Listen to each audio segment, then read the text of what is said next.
Welcome back. Today, we're diving into Morgan Housel's The Psychology of Money. Housel challenges traditional notions, emphasizing behavior over sheer financial intelligence. From the hidden power of compounding to the nuances of our personal history shaping financial decisions, this isn't just about money, it's about understanding ourselves. Ready for a transformative journey? Let's begin. Chapter 1. No one's crazy. In a world of number crunching and stock market graphs, there lies an essential truth. Behind every financial decision, there's a human being with a unique story and a perspective shaped by personal experiences.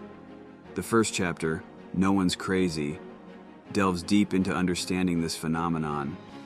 Picture David and Laura, two individuals who grew up in the same town, attended the same schools, and now work side by side in the same office. David, always on the lookout for the next big investment opportunity, pores over market analysis during lunch breaks, enthusiastically discussing his findings with anyone willing to listen. Meanwhile, Laura, methodical and reserved, stashes away a large portion of her salary, avoids discussions about speculative ventures, and meticulously budgets every penny. To their colleagues, David's aggressive approach might seem almost reckless, while Laura's might appear overly cautious. However, their decisions are deeply rooted in personal history. David, having grown up with entrepreneurial parents, learned that calculated risks could lead to substantial rewards. He's lived through stories of ventures that paid off handsomely. Laura, conversely, witnessed her family grapple with a painful bankruptcy during her formative years. This exposure imprinted upon her the gravity of financial prudence and the virtues of saving. As we navigate our daily lives, it's not uncommon to encounter varying financial perspectives during casual conversations.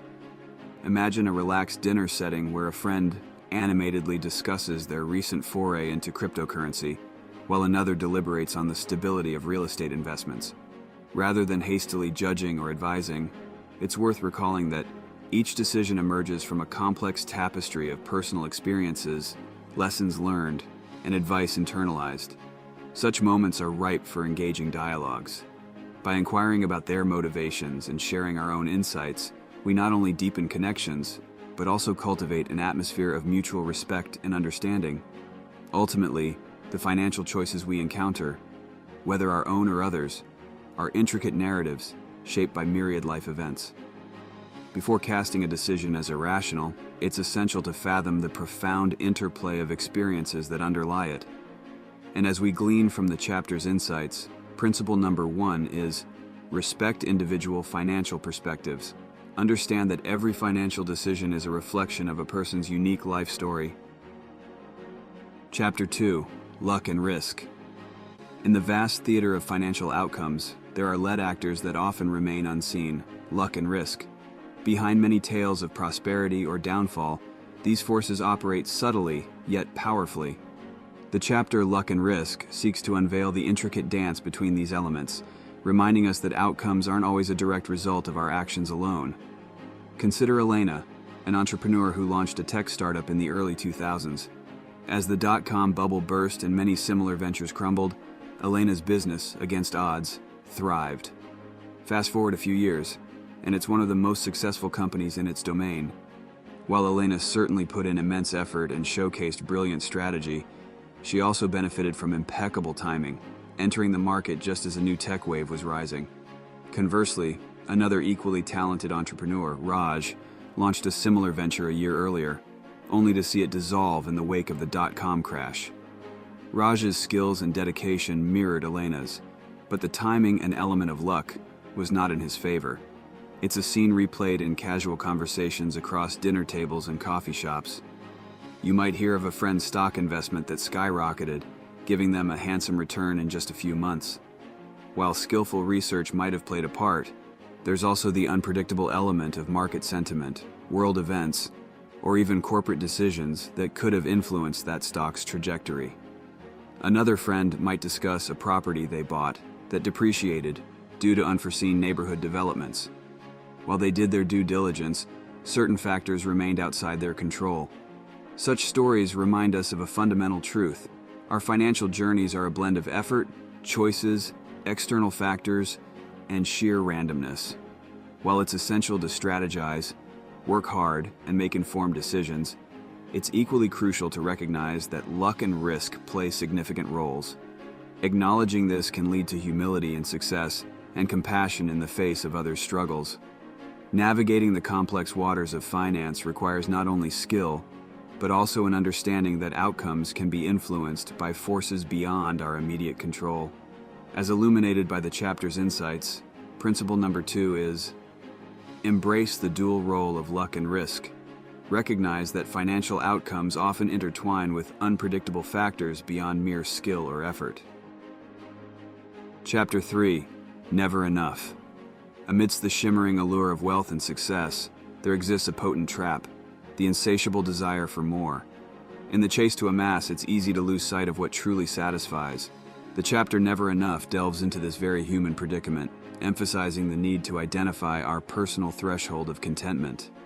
Imagine Theodore, a high-flying executive who climbed the corporate ladder swiftly. With each promotion and bonus, his aspirations grew. A bigger house, a more luxurious car, exotic vacations, he pursued them all. However, despite his ever-expanding assets, a sense of fulfillment eluded him. Contrastingly, there's Maya, a schoolteacher in the same city. Her earnings are modest compared to Theodore's, but early in her career, she identified what enough meant for her: a cozy home, time for her passions, and the ability to impact her students' lives. Maya's days brim with contentment, even though her bank account might not reflect immense wealth. It's a sentiment echoed in numerous realms of life. Attending a college reunion, you might encounter an old classmate who, despite achieving considerable professional milestones, speaks of ambitions unmet and heights yet to reach. On the same evening, another classmate might share tales of simple joys, family, hobbies, and small moments that make life meaningful. Both narratives are valid, but they underscore the varying definitions of enough for different individuals. Recognizing one's own threshold for contentment is an introspective journey. It demands self-awareness, reflection, and occasionally the courage to swim against societal currents. By discerning our personal metrics for fulfillment, we can craft lives rich in contentment, unswayed by the relentless drumbeat of accumulation. In a world that often equates more with better, it's a radical act to identify and embrace one's own enough. As the chapter so poignantly reveals, principle number 3 is define your enough. Understand that true satisfaction lies not in endless acquisition, but in recognizing and honoring personal thresholds of contentment. In Chapter 4, Confounding Compounding. In the vast landscape of financial principles, one concept stands out for its silent yet transformative potency: compounding. While it may seem innocuous or even trivial at first glance, the chapter Confounding Compounding unravels the awe-inspiring impact of this principle, illustrating that over time, consistent, incremental actions can snowball into monumental outcomes. Visualize two friends, Adrian and Beatrice, both passionate about saving and investing. Adrian opts for a big splash approach, pouring large sums into investments when he occasionally stumbles upon spare cash. Beatrice, on the other hand, takes a different route. She commits to setting aside a smaller, fixed amount monthly, come rain or shine. Early on, Adrian's sporadic contributions seem to dwarf Beatrice's modest monthly savings. However, as years morph into decades, the miracle of compounding begins to unveil itself. Beatrice's consistent contributions, coupled with the compounding returns, start to burgeon, eventually overtaking and outstripping Adrian's intermittent investments. This principle resonates beyond just the realm of finance. Think of a musician diligently practicing their craft for just 15 minutes daily. This routine might seem negligible compared to a peer who practices intensively for hours, but only sporadically. Over time, however, the consistent musician's skills, honed day in and day out, accumulate and compound, leading to mastery that's hard to rival. Whether it's building wealth, acquiring skills, or forming habits, the lesson remains the same. Consistency, when paired with time, can yield results that seem almost magical. It's about understanding that steady, repetitive actions, no matter how small, have the potential to compound into outcomes far greater than their initial size. In a world enamored by instant results and grand gestures, The power of compounding serves as a potent reminder of the might of persistence in time. As the chapter so eloquently underscores, principle number 4 is, champion the power of compounding. Recognize that consistent incremental efforts, when sustained over time, can lead to disproportionately large impacts. Chapter 5, getting wealthy versus staying wealthy.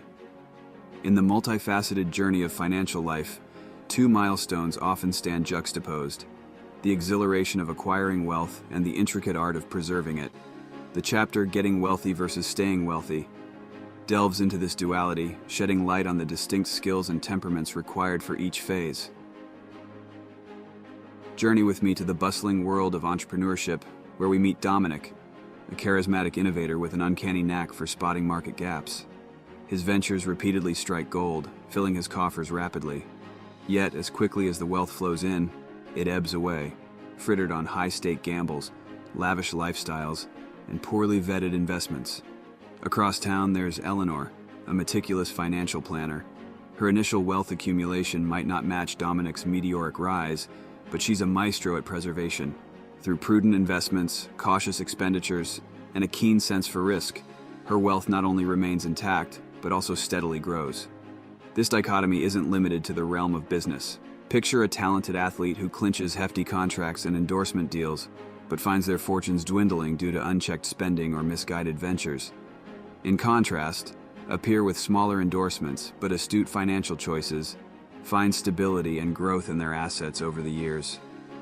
Navigating the world of finance, one quickly discerns that the fervor and risk-taking often associated with wealth generation don't necessarily translate well into its preservation. While the former might demand boldness and agility, the latter often calls for restraint, foresight, and a deep appreciation for longevity. In an age where rapid success stories often overshadow the quieter tales of sustained stability, it's pivotal to recognize that the journey of wealth doesn't end at its acquisition. Mastery in finance requires the dexterity to both earn and protect. As the chapter profoundly articulates, principle number 5 is, distinguish between earning and preserving.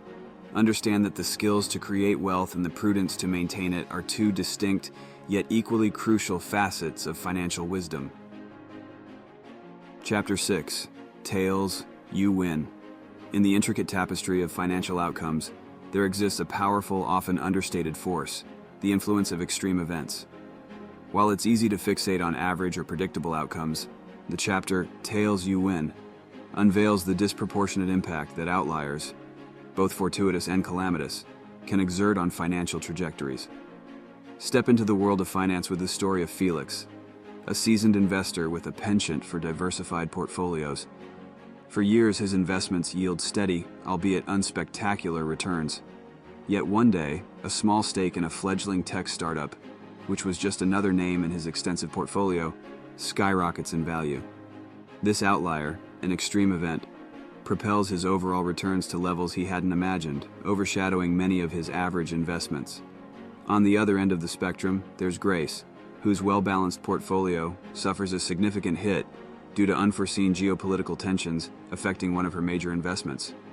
An outlier, yet again, reshapes her financial landscape. It's a phenomenon not confined to just investments. Reflect upon a local bakery that witnesses modest daily sales, but experiences windfall profits during a festival or a special event in town.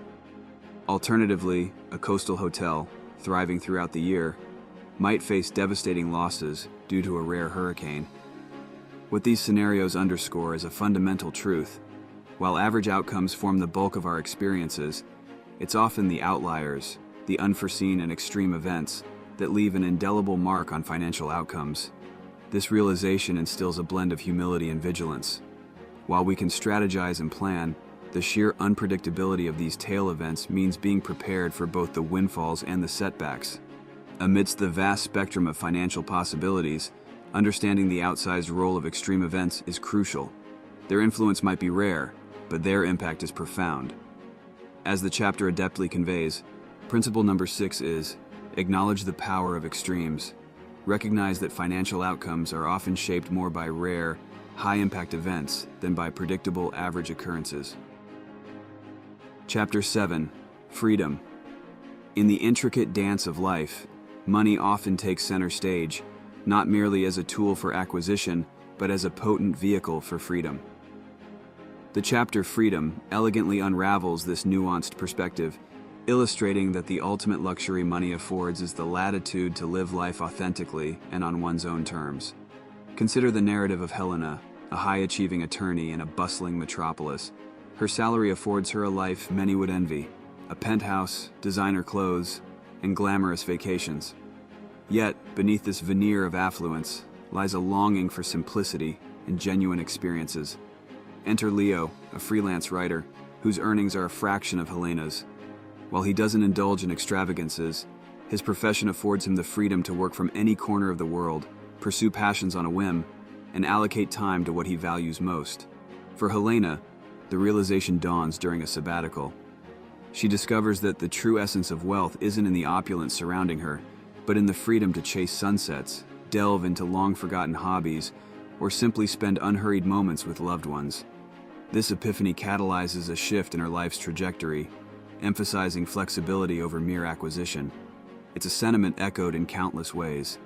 Think of the retiree who, after decades in the corporate world, finds unparalleled joy in teaching community classes, or the entrepreneur who values the autonomy of decision-making over the size of their enterprise.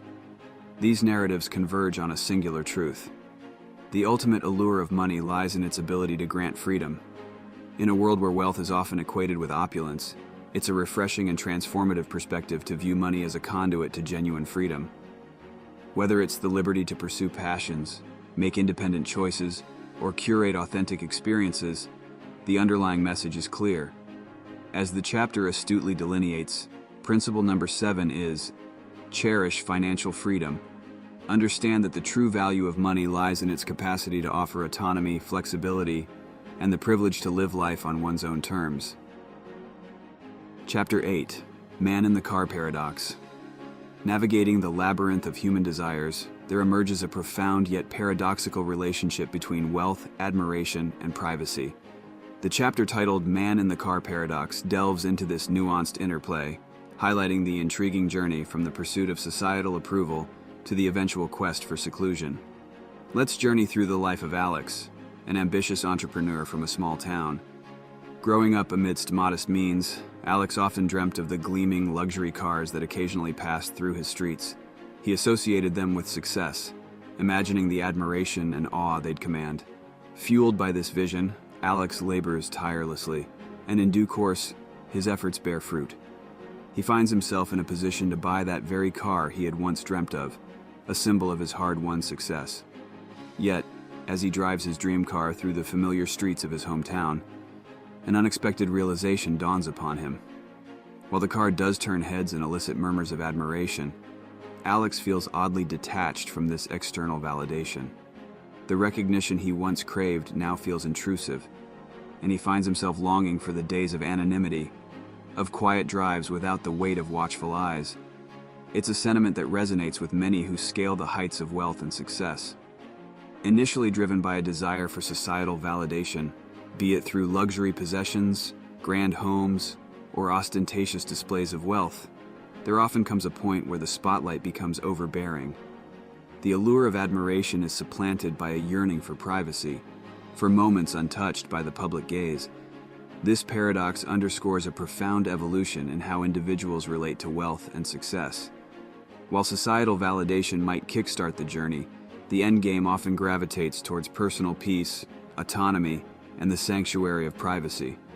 In a world that often equates wealth with grandeur and spectacle, the man in the car paradox serves as a poignant reminder of the deeper, evolving aspirations tied to success. As this insightful chapter aptly conveys, principle number 8 is, navigate the admiration-privacy paradox. Recognize the journey from seeking societal validation through wealth to the eventual, often unexpected pursuit of privacy and autonomy. Chapter 9, Wealth is What You Don't See. The kaleidoscope of wealth, often dazzling in its outward manifestations, hides a profound truth in its shadows. The chapter, Wealth is What You Don't See, offers a compelling perspective, emphasizing that the essence of wealth isn't just in conspicuous displays, but, more profoundly, in the reserves that remain unseen and untouched. Venture into the world of James, a software mogul whose net worth is the stuff of legends. To the casual observer, James lives comfortably but without the extravagance one might expect from someone of his means. He drives a reliable but older model car, resides in a cozy home that, while beautiful, isn't ostentatious, and often dons simple attire. In stark contrast is Martin, a fellow entrepreneur whose every possession, from his flashy cars to his designer outfits, screams of luxury and opulence. However, beneath the surface of affluence lies a reality few are privy to. Martin's relentless expenditure leaves him perennially on the brink, his finances stretched thin, while James's modest lifestyle conceals a robust portfolio of diverse investments and substantial savings. It's a narrative reflective of a broader truth. Picture the self-made millionaire who opts for a quiet, frugal life, valuing experiences over possessions, versus the high earner whose lavish lifestyle belies a precarious financial situation, tethered by debts and liabilities. The realm of wealth is rife with such dichotomies. While the trappings of affluence can be alluring, genuine wealth often resides in the assets one chooses not to liquidate, the expenses one refrains from, and the quiet financial strength that doesn't seek validation through display.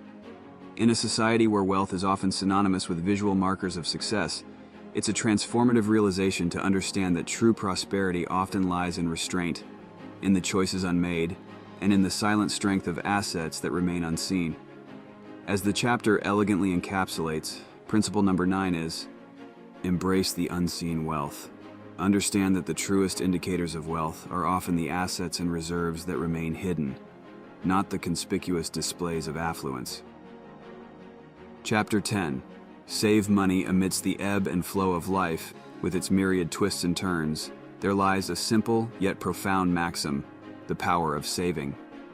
The chapter, Save Money, sheds light on this timeless principle, underscoring that the act of saving serves not just as a financial strategy, but as a bulwark against the unforeseen vagaries of life. Journey with the tale of two individuals, Emily and Lucas. Emily, a pediatrician, earns a substantial salary and is frequently tempted by the myriad of financial opportunities that come her way. Be it a lucrative investment scheme or a once-in-a-lifetime luxury vacation, she often finds herself swayed by the allure of the present, with little thought to the morrow. Lucas, on the other hand, works as a school teacher. His income, while modest, is managed with meticulous care. Each month, he sets aside a portion of his earnings, not swayed by fleeting financial incentives, but driven by a deep-seated understanding of life's unpredictability. As fate would have it, both Emily and Lucas encounter unexpected challenges. Emily faces a sudden health crisis, while Lucas finds himself in need of urgent home repairs after a natural disaster.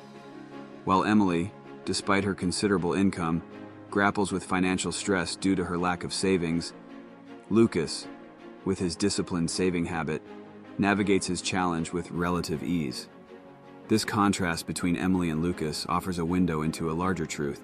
The act of saving isn't merely a mathematical exercise influenced by immediate financial gains or losses. Instead, it's deeply rooted in one's psychology, in the ability to prioritize long-term security over short-term gratification. Life, in its inherent unpredictability, doesn't promise smooth sailing. Yet, armed with the shield of savings, one can weather many a storm with resilience and equanimity. Beyond the numbers and percentages, saving becomes a testament to foresight, prudence, and an understanding of life's capricious nature. In navigating the complex financial tapestry of life, one principle stands out, serving as both an anchor and a compass. As elucidated in this insightful chapter, principle number 10 is, champion the art of saving. Recognize that the act of saving, influenced more by psychology than immediate incentives, offers a steadfast defense against life's inherent uncertainties. Read Chapter 11, Reasonable, Rational. In the intricate dance of decision-making, there exists a subtle yet profound distinction between rationality and reasonableness. The chapter Reasonable. Rational delves into this nuanced difference, highlighting that in the complex theater of real life, a balanced approach rooted in understanding and humility often trumps strict textbook rationality. Consider Elena, a statistician by profession, who prides herself on her ability to make decisions based solely on hard data and logical reasoning. When presented with an investment opportunity, Elena meticulously crunches the numbers, analyzing potential returns and probabilities with precision. In stark contrast is Samuel, a seasoned entrepreneur. While he too values data, Samuel places equal emphasis on his instincts, the nuances of the market, and factors that might not be immediately quantifiable. He operates not just from a space of rationality, but infuses his decisions with a broader sense of reasonableness. One day, both Elena and Samuel are presented with a new startup venture. Elena's calculations suggest a high probability of success based on past trends. Samuel, while noting the same data, also senses a shift in market dynamics and potential external factors that could affect the startup's trajectory. Elena invests heavily, driven by her rational analysis, while Samuel, acknowledging the limits of his knowledge and the uncertainties of the future, opts for a more measured investment. Time unfolds, and the market experiences unexpected disruptions, significantly affecting the startup. While the venture doesn't fail, the returns are not as projected. Elena's rigid adherence to rationality leaves her with regret, while Samuel, with his reasonable approach, navigates the situation with lesser impact and a sense of equanimity. Elena and Samuel's experiences illuminate a crucial life lesson. While rationality, with its structured logic and data-driven approach, is undoubtedly valuable, it's often the broader, more holistic perspective of reasonableness that accounts for the myriad uncertainties and variables of real life.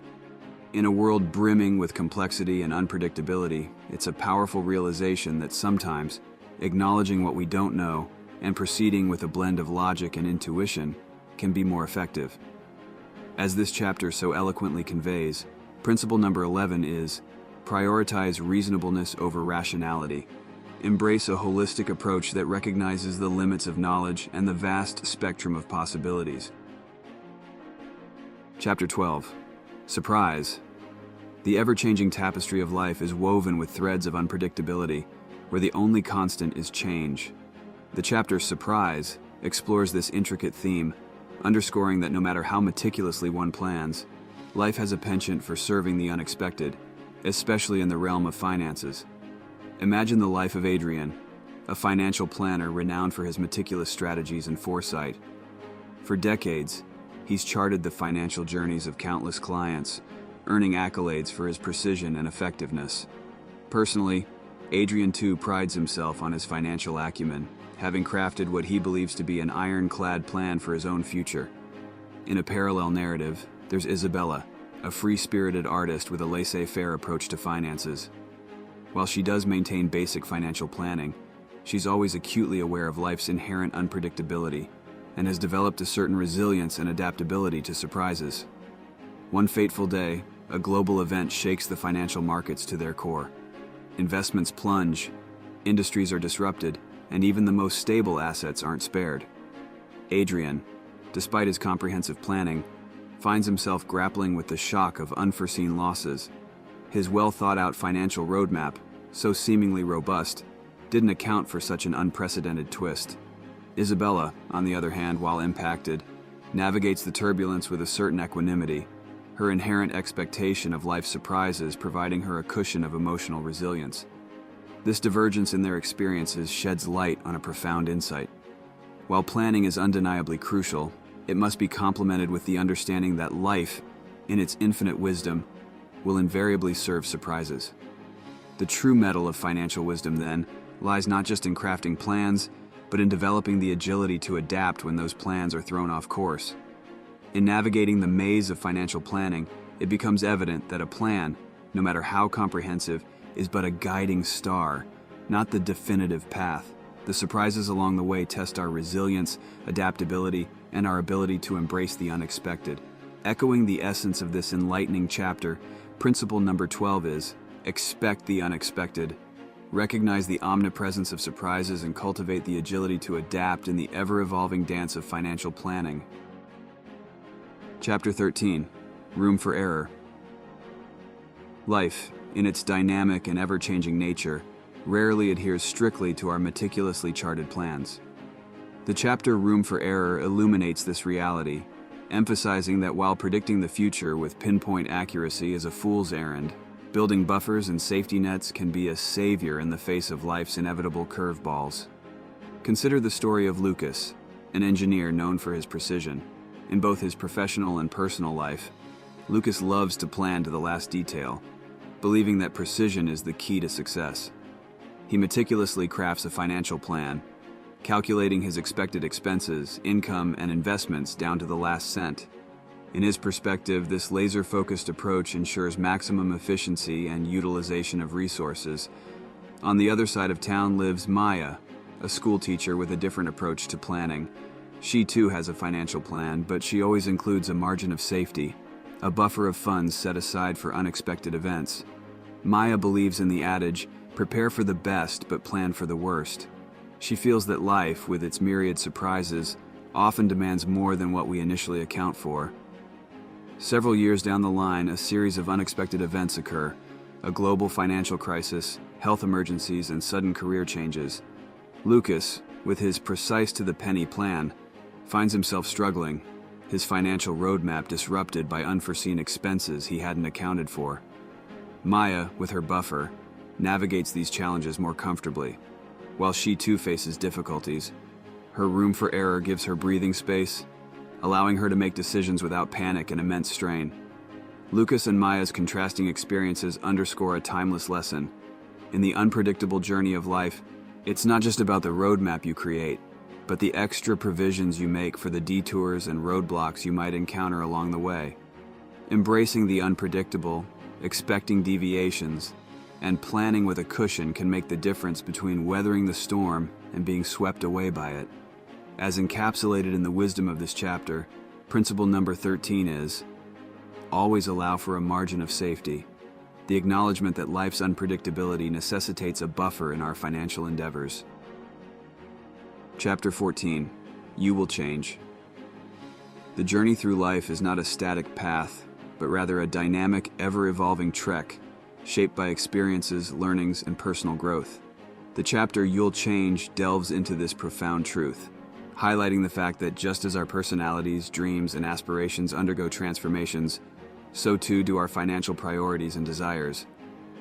Delve into the life of Leo, a vibrant 20-something embarking on his career. Fresh out of college, Leo's financial goals revolve around immediate gratifications: a new car, the latest gadgets, vacations with friends, and nights out in the city. Retirement, family planning, and long-term investments seem like distant concepts, almost abstract in their irrelevance to his present life. Juxtapose this with Amelia, a wise septuagenarian reflecting on her life's journey. She recalls her younger self, reminiscent of Leo, fueled by the allure of the present moment. But as decades rolled on, Amelia's financial priorities metamorphosed. The thrill of buying her first home, the joy and responsibility of starting a family, the foresight to invest in her children's education, and the prudence to save for retirement. Each phase of her life brought with it new desires, challenges, and financial goals. One enlightening day, Leo meets Amelia at a family gathering. As they converse, Amelia shares the tapestry of her life, illustrating how her financial aspirations evolved over time. This conversation becomes a pivotal moment for Leo, as he gains a profound realization that his current financial desires are but a snapshot in the vast album of his life. Today's priorities will likely be replaced by new ones tomorrow. Amelia's wisdom teaches Leo, and all of us, an invaluable lesson. Our financial journey is not about rigidly adhering to today's goals, but about building a flexible plan that can evolve with our changing desires, needs, and circumstances. The fluid nature of life necessitates an adaptable approach to financial planning, recognizing that what seems paramount today might shift with the tides of time. As this chapter beautifully articulates, principle number 14 is embrace financial evolution. Understand that as you change and grow, your financial desires and priorities will gracefully shift along with you. Chapter 15, Nothing's Free. The age-old adage, "There's no such thing as a free lunch," reverberates through the annals of wisdom, and its essence is captured brilliantly in the chapter, Nothing's Free. This segment shines a spotlight on the intricate dance of opportunities and costs, nudging readers to understand that every financial opportunity, regardless of how enticing it may appear on the surface, comes with its own set of costs or risks. Dive into the narrative of Elena, an enthusiastic entrepreneur presented with a golden opportunity. A venture capitalist offers to invest a significant sum in her fledgling startup, promising rapid expansion and visibility. The allure of quick growth and the associated prestige is undeniably tempting for Elena. Concurrently, meet Mike, a seasoned business owner who, years ago, faced a similar crossroads. Recalling his journey, he remembers the venture capitalist's promises of growth and how he was seduced by the allure of immediate success. Yet, what initially seemed like a boon quickly revealed its hidden costs: loss of autonomy, altered company vision, and increased pressures to deliver returns. Mike's once passion-driven venture transformed into a stressful race for profitability, sacrificing the core values he had cherished. When Elena and Mike's paths intersect at a business seminar, Mike shares his tale, urging Elena to look beyond the glittering promise of investment and evaluate the unseen costs. Inspired by Mike's insights, Elena conducts a deeper assessment, weighing the enticing opportunity against potential risks, hidden costs, and the essence of what she truly values for her company. Their intertwining stories echo a fundamental lesson.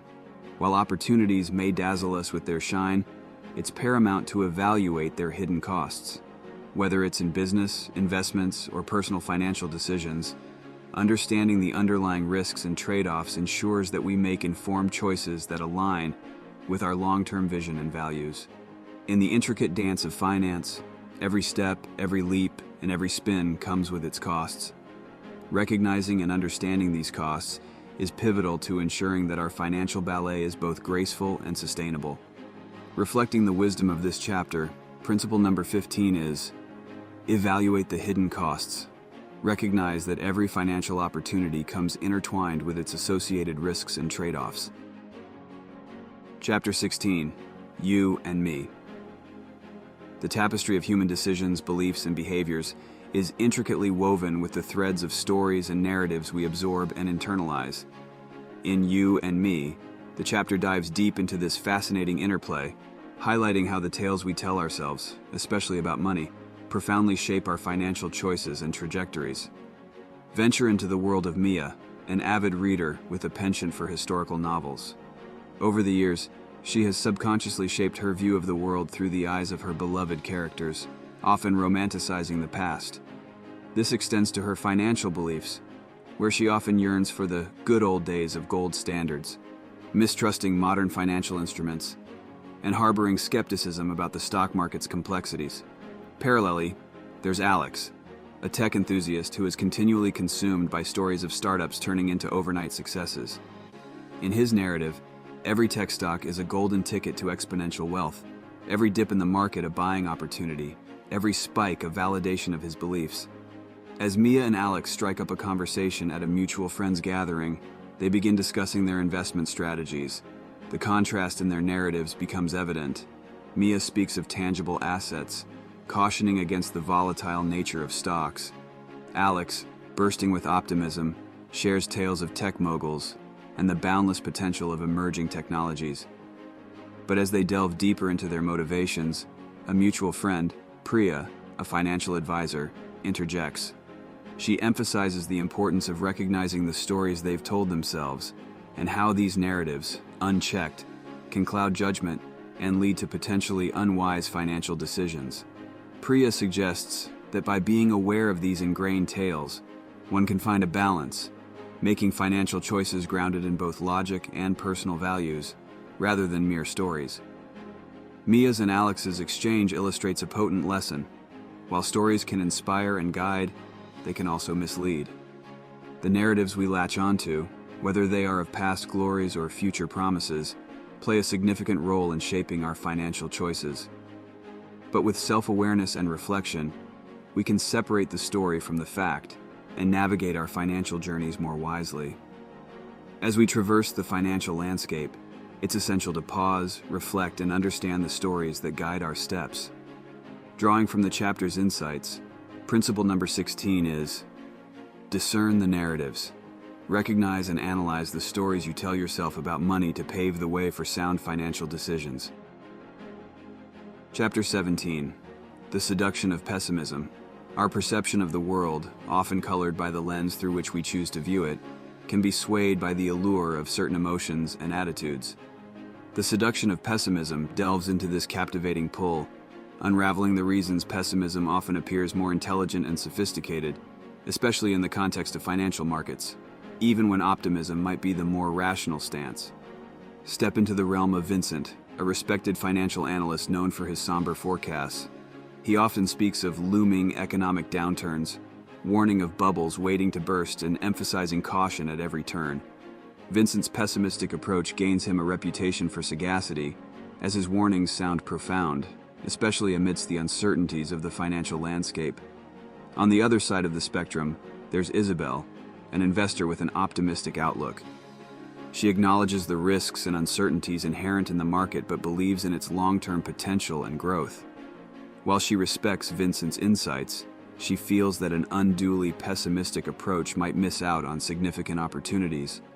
During a finance conference, both Vincent and Isabel are invited to share their perspectives on the market's future.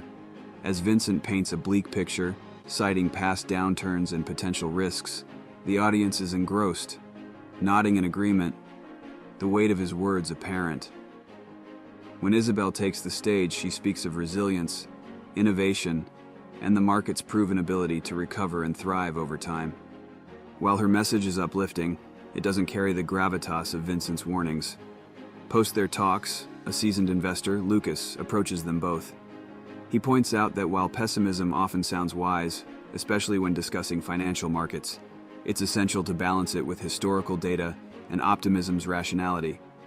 He emphasizes that history has shown that markets grow over the long term, and while challenges arise, they are often surmountable.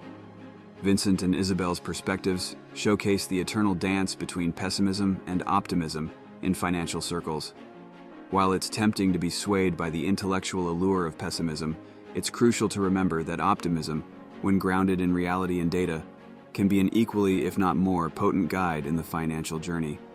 In the ever-evolving saga of financial markets, where emotions can cloud judgment, the wisdom of this chapter reminds us that while pessimism might seem seductive, optimism, backed by reason and evidence, often holds the key to success. Reflecting this, principle number 17 is, choose rational optimism. Recognize the allure of pessimism, but embrace the often more accurate and fruitful lens of optimism.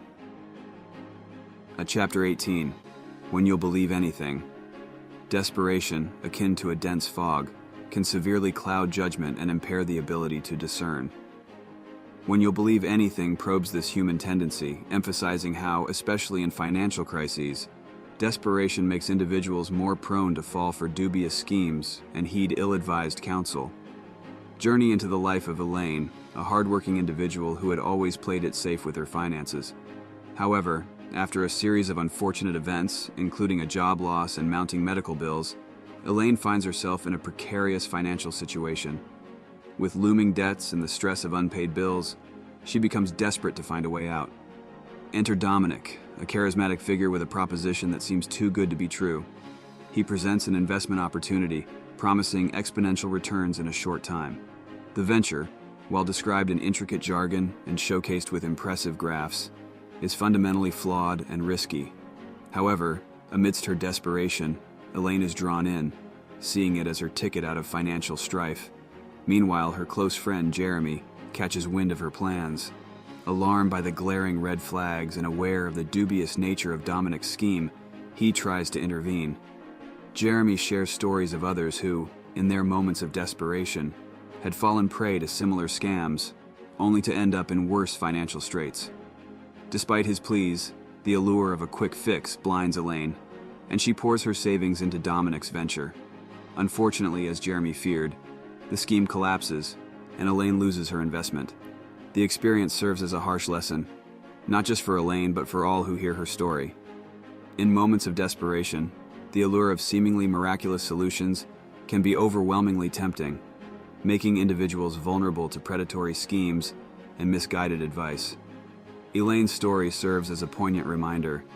In financially dire straits where the fog of desperation obscures clarity, it's paramount to seek advice from trusted sources and be doubly cautious of too-good-to-be-true propositions.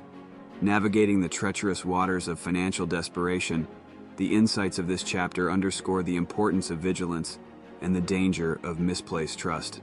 Echoing its lessons, principle number 18 is guard against desperation. In trying times, remain vigilant to avoid falling prey to dubious schemes and ill advice. Chapter 19, All Together. Now the symphony of financial wisdom reaches its crescendo in All Together Now. This final chapter masterfully weaves the myriad of principles laid out throughout the book, emphasizing the bespoke nature of financial advice. Recognizing that each individual's financial journey is as unique as their fingerprint, the chapter underscores the necessity to understand one's own financial psychology and tailor advice accordingly. Visualize a vast financial convention where advisors from all corners gather. Each booth offers distinct advice, strategies, and tools. Among the attendees is Naomi, a woman in her mid-30s, eager to chart her financial future. As she meanders through the various stalls, she's bombarded with a cacophony of advice. While each piece of counsel might be valid in its own right, not all resonate with her unique situation and aspirations. Spotting a secluded booth titled Personalized Financial Psychology, Naomi's curiosity is piqued. The advisor, Marco, doesn't start with spreadsheets or market trends. Instead, he initiates a deep dive into Naomi's past financial decisions, her aspirations, fears, and core beliefs about money. Through their conversation, Naomi realizes that her financial behaviors are deeply rooted in her upbringing and past experiences. With Marco's guidance, she crafts a financial plan, not based on generic advice, but tailored to her unique psychological profile and life circumstances. This bespoke approach not only aligns with her goals but also feels authentic, boosting her confidence in her financial journey. Naomi's experience encapsulates the essence of All Together Now. While the world of finance offers a vast ocean of advice, the key lies in sifting through this abundance, distilling wisdom that aligns with one's unique situation and understanding. By marrying financial principles with personal psychology, one can craft a path that's not only prosperous, but also personally fulfilling. Drawing the curtain on this enlightening journey through the corridors of financial wisdom, the chapter serves as a potent reminder. The path to financial success is deeply personal, and understanding one's financial psyche is paramount. Capturing this essence, principle number 19 is, embrace individuality and financial wisdom. Recognize the value of tailored advice and the profound role of one's financial psychology. As we wrap up our deep dive into the psychology of money, it becomes evident how profoundly our financial decisions and behaviors are influenced by personal histories, emotions, and individual experiences. Embracing the wisdom Morgan Housel shares offers a fresh perspective, highlighting the significance of emotional intelligence, flexibility, and the subtle nuances of financial psychology. This isn't just about money. It's about understanding the deeper motivations that drive our choices and redefining our approach to wealth and success. Thanks for watching. If you enjoyed this video and found it helpful, don't forget to hit that subscribe button and turn on the notification bell so you never miss an update. And if you liked what you saw, a like would mean the world to me. It helps support the channel and lets me know you want to see more content like this. Thanks again, and I'll see you in the next video. Peace.